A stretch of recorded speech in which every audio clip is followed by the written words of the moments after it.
মাটি আমার মা। তুমি কে আমি কে, তুমি কে আমি কে। আপনারা সবাই এখন আমাদের একটাই পরিচয়, আমি হিন্দু, আমার ধর্ম সনাতন, এর বাইরে কোনো পরিচয় নাই। এর বাইরে কোনো আরেকটা একটা পরিচয়, আমরা বাঙালি। এর বাইরে একটা বাইরে পরিচয়, আমরা একটা বাঙালি। আমি একজন সাধারণ ছাত্র। আমার সবচেয়ে বড় কথা হয়েছে দেশে চলমান পরিস্থিতিতে কোটা আন্দোলনের পক্ষে আমরা আন্দোলন করেছিলাম এবং এটার পক্ষে আমরা সম্পূর্ণ সমর্থ দিয়েছিলাম। এবং আমাদের কিছু ধর্মীয় ভাই, যেমন চট্টগ্রাম ইউনিভার্সিটিতে দীপ্ত সেন মাদারীপুর সরকারি কলেজ থেকে ওনারা এই যুদ্ধে শহীদ হয়েছেন। এখন ওনারা তো আমাদের দেশে কেন যুদ্ধ করে শহীদ হয়েছেন? স্বাধীনভাবে বাঁচতেই তো। তারা তো তাদের ঘরে আগুন দেওয়ার জন্য যুদ্ধ করে নাই, করেছে কি? আমরা চাইছি একটা সুন্দর সার্বভৌম স্বাধীন রাষ্ট্র। আমরা চাই সবাই স্বাধীনভাবে থাকুক। আমাদের দেশে হিন্দু, মুসলমান, বৌদ্ধ, খ্রিস্টান, আমরা সবাই ভাই ভাই। এটা অসাম্প্রদায়িকতার বাংলাদেশ। আমরা দেখেছি আমাদের মুসলিম ভাইরা সবসময় আমাদের সাহায্য করে থাকে এবং আমাদের বিভিন্ন অ্যাটাক থেকে তারা আমাদের বিভিন্ন মন্দিরে তারা আমাদের পাহারা দিয়েছে। তাদের প্রতি আমরা সবসময় কৃতজ্ঞ। তারা আমাদের ভাই, তাদের সাথে আমাদের কোনো সংঘাত নাই। আমরা শুধু আসছি এখানে কোনো দলের পক্ষে না, আমরা এখানে আসছি শুধু আমাদের শান্তিভাবে অধিকার নিয়ে বাঁচার জন্য, এর বাইরে কিছু না। আমরা আমাদের অধিকার নিয়ে বাঁচার জন্য আসছি। আমরা সেই মুক্তিযোদ্ধা 1971 সাল, 75 সাল, 90, 92, 1, 13, 21, 2024 তারপরে তো আমরা সনাতনীরা আক্রমণের শিকার হয়েছে। কেন আক্রমণের শিকার হবে? আমরা স্বাধীন সার্বভৌম রাষ্ট্রে বাঁচতে চাই। আমরা কেন সেই সময় আক্রমণের শিকার হতে মানব?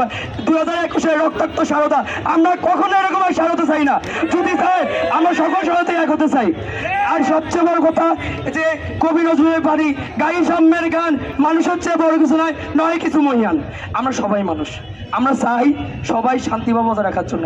আর আমাদের সবাইকে বলবো, আপনারা কেউ বিশৃঙ্খলা সৃষ্টি করবেন না এবং সবার প্রতি অনুরোধ রইল, এই দেশ মাতৃকা এবং এই দেশে এই দেশ আমাদের পিতৃতান্ত্রিক দেশ, এই পৃথিবীতে আমাদের দাদুদের দেওয়া দেশ। এই দেশ থেকে আমরা কিছু বলে কেন ওই পারে যাবো? আমরা ওই পথ যাবো না, আমরা আমাদের দেশ ছাড়বো না। আমার মাটি আমার মা, আমরা ছাড়বো না। আমরা কেন দেশ ছাড়বো? এই দেশ আমাদের, সবার সমিতি সমান অধিকারের দেশ। তো আজকে আমরা আন্দোলন সম্পূর্ণ নোয়াখালী জেলা ব্যাপী আমরা ছাত্ররা মিলিত যে সম্মেলন ডেকেছিলাম, এখানে আমরা পুরো নোয়াখালী যারা আমাদের সমাজে সাড়া দিয়ে এসেছেন সবার পক্ষে থেকে আমি কৃতজ্ঞ জানাই এবং সবাইকে আমার পক্ষ থেকে নমস্কার জানাতেছি। এখন আমি আজকে আমাদের আন্দোলনে 8 দফা দাবি যে বিষয়টা ওটা তুলে ধরবো। আমরা 8 দফা দাবি তুলে ধরবো। আমাদের 8 দফা দাবি আছে। এই দাবি যতদিন আমরা মানবো না, আমরা আমাদের আন্দোলন কর্মসূচি চলতে থাকবে। সংখ্যালঘু নির্যাতনের বিচার, দ্রুত বিচারের ট্রাইব্যুনালে দোষীদের যথাযোগ্য শাস্তির ব্যবস্থা করতে হবে। সংখ্যালঘু সুরক্ষা আইন করতে হবে এবং সংখ্যালঘুদের বিষয়ে মন্ত্রণালয় গঠন করতে হবে। হিন্দু ধর্মীয় কল্যাণ ট্রাস্টে হিন্দু ফাউন্ডেশন উন্নতি করতে হবে। পাশাপাশি বৌদ্ধ ধর্মীয়, খ্রিস্ট ধর্মীয় কল্যাণ ট্রাস্টকে ফাউন্ডেশনে উন্নতি করতে হবে। দেবোত্তর সম্পত্তি পুনরুদ্ধার সংরক্ষণ আইন প্রণয়ন, অপ্রীতি সম্পত্তি প্রত্যায়ন আইন যথাযথ বাস্তবায়ন করতে হবে। প্রতিটি শিক্ষা প্রতিষ্ঠানে সংখ্যালঘু উপাসনালয় নির্মাণ এবং প্রতিটি হোস্টেলে প্রার্থনা কক্ষ বরাদ্দ করতে হবে। সংস্কৃত ও পালি শিক্ষা বোর্ড আন্দোলন করতে হবে। শারদীয় দুর্গা পূজায় 5 দিনের ছুটি থাকতে হবে।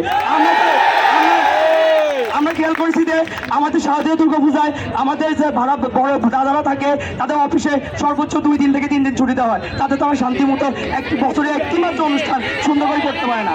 আমরা চাই আমাদের আন্দোলনটা, আমাদের 8 দফা দাবি যতদিন মানা হবে না ততদিন আমার কর্মসূচি চলবে, এবং আমরা চাই আমরা আমাদের স্বাধীন বুকে আর কোনো বাড়িতে হামলা চাই না। আমরা রুখে দাঁড়াবো এবং এইসব হামলার কঠোর প্রতিবাদ চাই।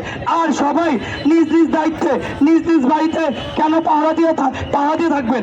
আমরা চাই শান্তিপূর্ণ। তারা আমাদের ভাই, তাদের সাথে কোনো আমাদের বিভেদ নাই। আমরা অলওয়েজ তাদেরকে ভালোবাসি, তারা আমাদের ভালোবাসে। অসামরিক অসাম্প্রতিকতার বাংলাদেশ আমরা সবসময় দেখেছি। তো সবার কাছে অনুরোধ থাকবে, আমার সর্বশেষ অনুরোধ, আপনারা কেউ এই সময় বাড়িতে বসে থাকবেন না। আপনারা কেউ বাড়িতে বসে থাকবেন না। এখন আমাদের এখন বসে থাকার সময় না, আমাদের অধিকার দাবি করতে হবে। এবং এই পর্যন্ত আমি সবাইকে অনুরোধ করবো, সবাই ডিসিপ্লিন মানে পরবর্তী কর্মসূচি আমাদের আরো সিনিয়র পার্সনরা আপনার বক্তৃতা দেবে। আপনার কাছে অনুরোধ হবে সবাই এক হবেন এবং সবাই একটা কথা রাখবেন, আমার মাটি আমার মা, আমার মাটি আমার মা।